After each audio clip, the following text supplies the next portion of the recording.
Hello there, wonderful viewers. Thanks for choosing this video from Fixit. Join Fixit on a journey of knowledge and creativity. Today, I will show you how to send one-time view pictures on WhatsApp.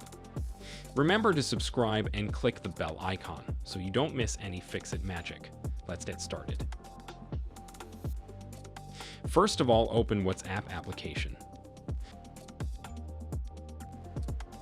Once you launch your WhatsApp app, you will see this type of interface. Now open the chat to whom you want to send the picture. Tap on camera icon. You can choose a picture from gallery or click a picture at a moment. I will choose from photos.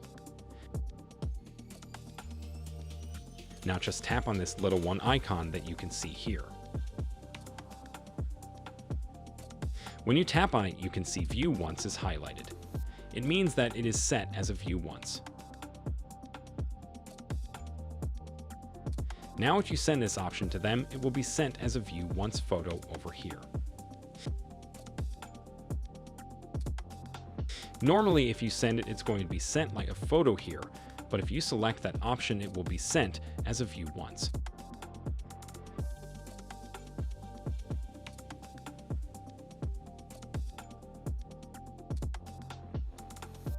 If I fixed your problem. Hit the subscribe button for more tutorials. Your input fuels us. Comment something below you would like to see fixed.